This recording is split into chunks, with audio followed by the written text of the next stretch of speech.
But this is to formally announce the review group that will look at the family court reforms from 2014 with a view to making changes to that. So Ros Noonan is chairing that review group, and there are two others, Laverne King, who is a lawyer based in the far north, and Chris Della Barker, who is a family lawyer based here in Wellington. I've made it clear in some of my public pronouncements during the course of the year that I wanted to have a human rights approach taken to the looking at the family court, and that's because the overwhelming range of comments that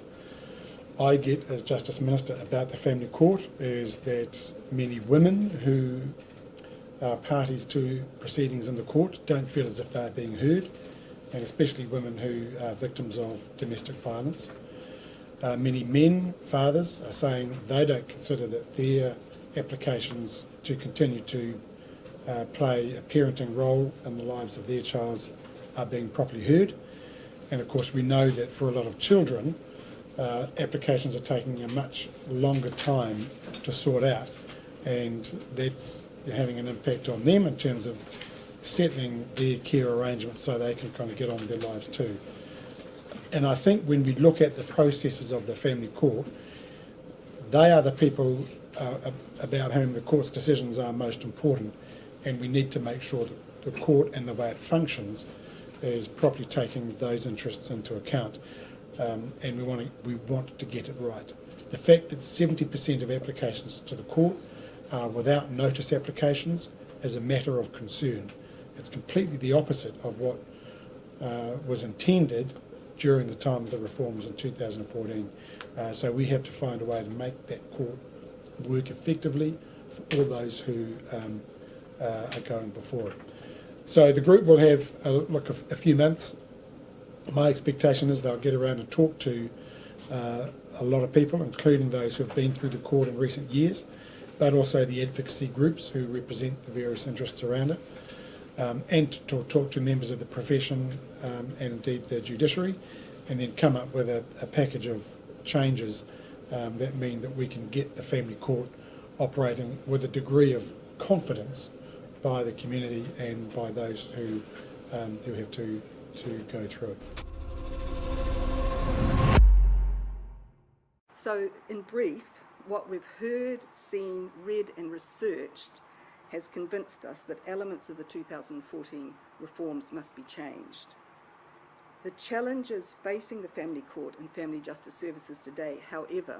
do not arise solely from the 2014 reforms, and I want to make that absolutely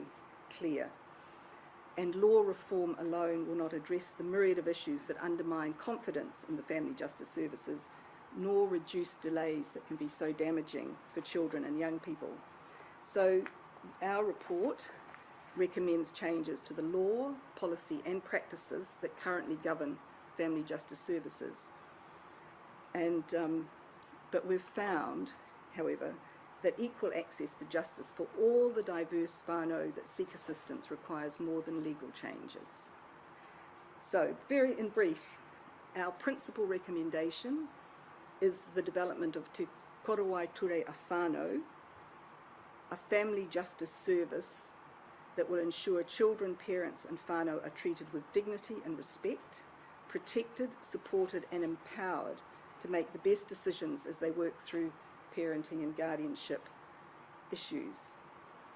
Korowai, as I'm sure most of you will know, are treasured cloaks,